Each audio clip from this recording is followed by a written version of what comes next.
Vamos aqui para a resolução de mais uma questão do ITA, questão 58 da primeira fase do vestibular de 2019.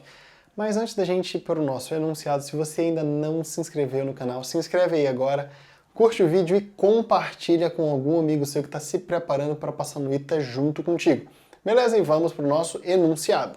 A reação de adição nucleofílica de dienos conjugados pode levar à formação de produtos 1,2 substituídos ou 1,4 substituídos, dependendo das condições de temperatura e da estrutura do reagente. A figura mostra o diagrama de energia em função da coordenada de reação para a adição de HBr a 1,3 butadieno. Com base nessa figura, sejam feitas as seguintes afirmações. Antes da gente ir, de fato, para as afirmações, bora olhar o gráfico e bora entender um pouquinho o que está acontecendo.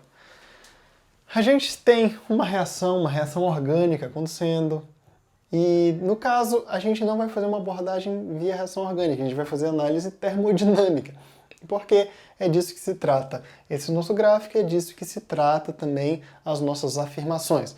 A gente já viu que toda vez que a gente tiver um processo com ΔG menor do que zero, esse processo é um processo espontâneo. E toda vez que o nosso ΔG for maior do que zero, a gente tem que esse processo é não espontâneo.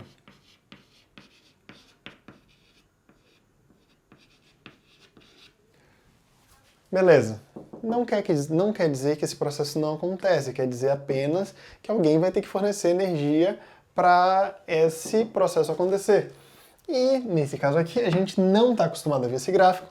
É um gráfico de energia livre pela coordenada da reação, pelo caminho da reação.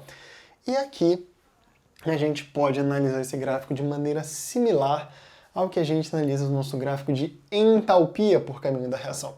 Então repara aqui, a gente inicialmente tem nossos reagentes, precisa aumentar a nossa energia livre até atingir nosso complexo ativado e a partir daqui chegar em um produto. Mas essa reação aqui é uma reação que acontece em duas etapas.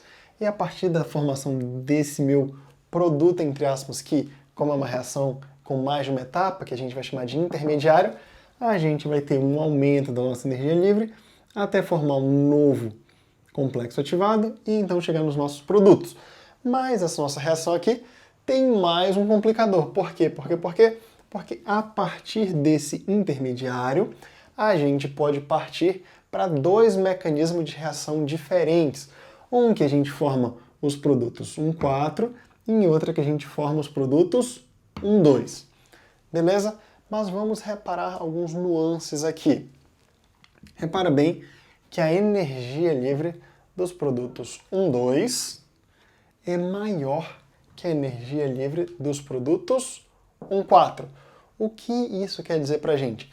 Isso quer dizer para a gente que o processo mais espontâneo, não estou dizendo o processo mais rápido, mas o processo que sim, é o processo mais espontâneo, o processo que gera produtos mais estáveis, é o processo 1,4. Esse processo aqui, o processo da formação do 1,4, é o processo que vai gerar produtos mais estáveis, ou seja, o nosso produto 1,4 é mais estável que o nosso produto 1,2. Não estou falando aqui sobre velocidade, estou falando sobre estabilidade do produto. Mas se você reparar bem aqui, a formação desse nosso produto 1,4 tem um morro maior que a formação do produto 1,2. Então, peraí. Se a gente pegar aqui e observar essa variação de energia livre de Gibbs aqui para a formação do complexo ativado que gera o produto 1,2, a gente tem que essa variação de energia livre de Gibbs aqui é menor do que a variação de energia livre de Gibbs para a formação do complexo ativado que vai gerar o nosso produto 1,4. Olha, seguindo uma analogia que a gente pode fazer lá com a nossa entalpia, uma vez que o nosso morro aqui é maior, a formação do 1,4 vai ter velocidade menor.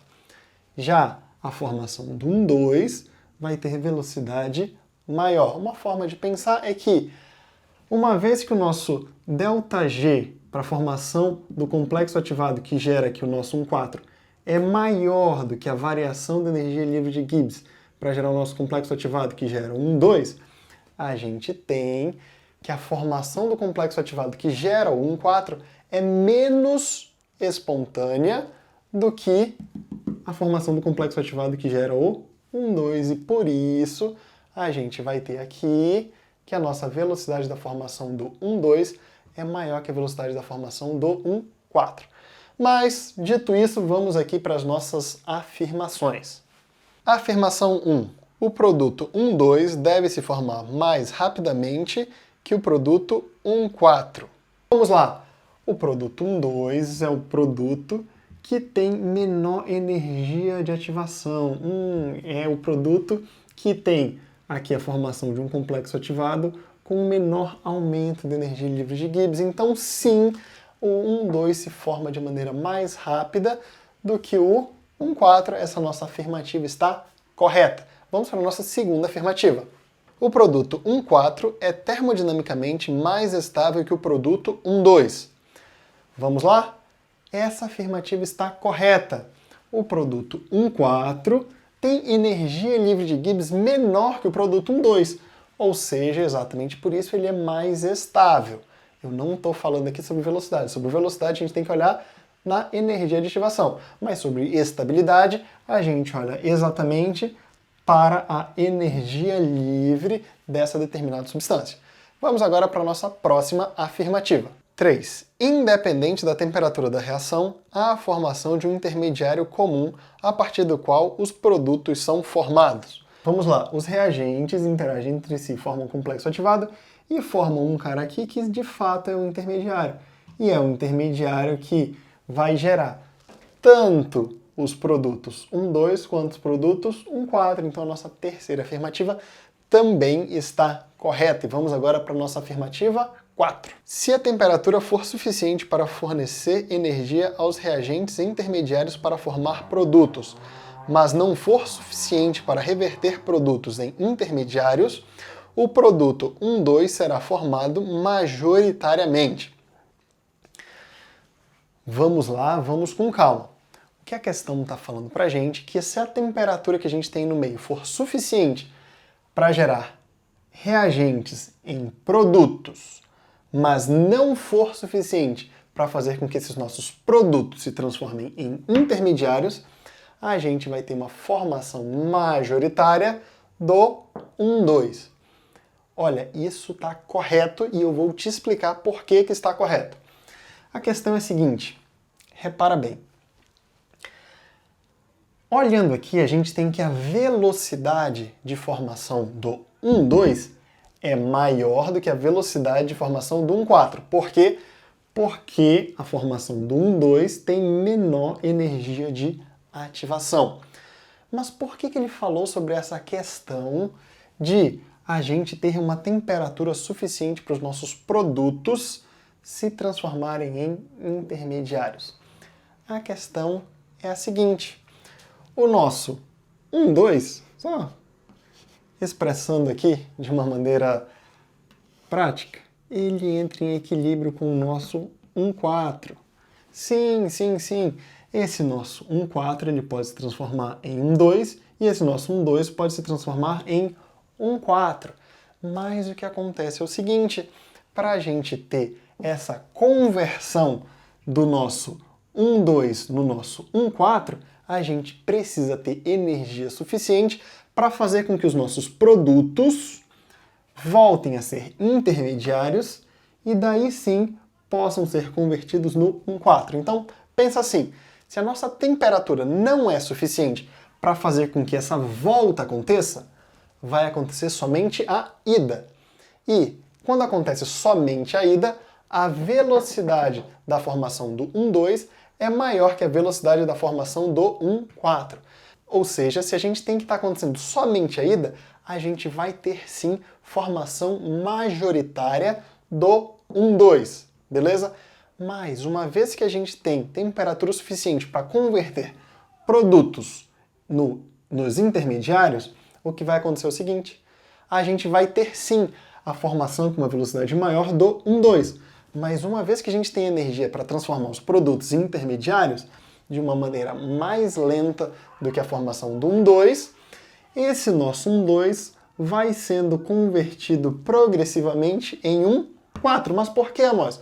Porque o 1,4 ele é mais estável, ele possui menor energia livre. Então, opa, o que eu estou falando aqui é o seguinte: se a gente tivesse aqui temperatura suficiente para fazer com que os nossos produtos voltassem para intermediários e se tornassem novamente em produtos, a gente poderia ter a formação igualitária ou majoritária do 1,4. Mas, como a questão falou que isso não acontece, a gente tem sim a formação majoritária do 1,2. Então, essa nossa afirmação está correta. Deu para entender direitinho?